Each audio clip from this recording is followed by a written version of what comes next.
umetupitisha kwenye mradi ambao unathibitisha na kutoa picha halisi ya wajibu wa serikali kwa wananchi wake. Ukiangalia hapa, miaka mitatu iliyopita palikuwa hivi? Palikuwa hivi? Hapa kuna mtoto wa Samia anaishi hapa? Yupo? Yeye anaishi hapa? Ameleta fedha hizo kwa nani? Kwa wananchi, kwa sababu anatambua wajibu wake kwa wananchi, na nyinyi wote ni wanawe. Miaka mitatu iliyopita katoa zaidi ya shilingi milioni 500, si ndio? Akawaletea hapa ili kujenga shule. Mtu anayekupenda hakupi samaki, anakupa ndoana ukavue samaki kila siku. Sasa mwenyekiti, hii shule tunataka iwe na heshima. Hivyo vitu vidogo vidogo hivyo, tengenezeni ka budget kidogo kwenye Bakaa. Anzisheni hata tu msingi wa hilo bwalo. Na mimi na Rasi tutaangalia huko juu. Na mimi nalibeba, tutashirikiana na waheshimiwa wabunge. Na sisi hapa tumepewa kazi ya kumsaidia rais wetu mpendwa Daktari Samia Suluhu Hassan kuhakikisha tunasukuma maendeleo ya nchi yetu.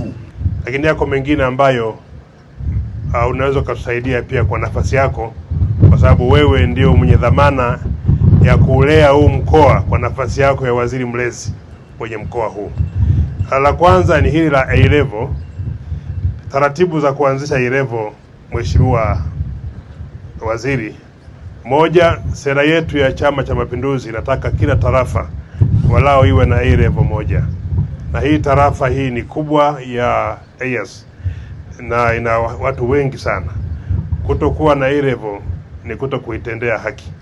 Ni kuhakikishia hili la A-level, kwa sababu mimi ndio mtendaji mkuu kwenye mkoa huu na alichukua na ishara mwakani itakuwa A-level.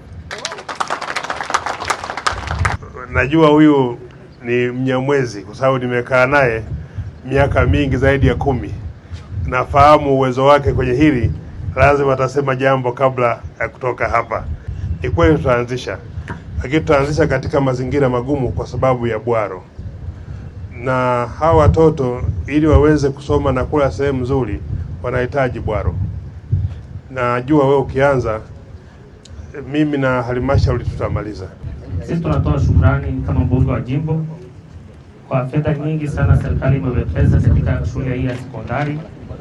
Na Mheshimiwa Waziri, nafikiri katika shule za sekondari zilizoko ndani ya jimbo hili la Karatu ni shule mpya kabisa, na nafikiri naweza kuongoza namba 1 kwa kupewa fedha nyingi na serikali ya Daktari Samia Suluhu Hassan, na tumepewa fedha za kutosha. Daktari Samia Suluhu Hassan anataka kuhakikisha watoto wote wa Kitanzania wanapata elimu. Tumpigie makofi Daktari Samia Suluhu. Tunamshukuru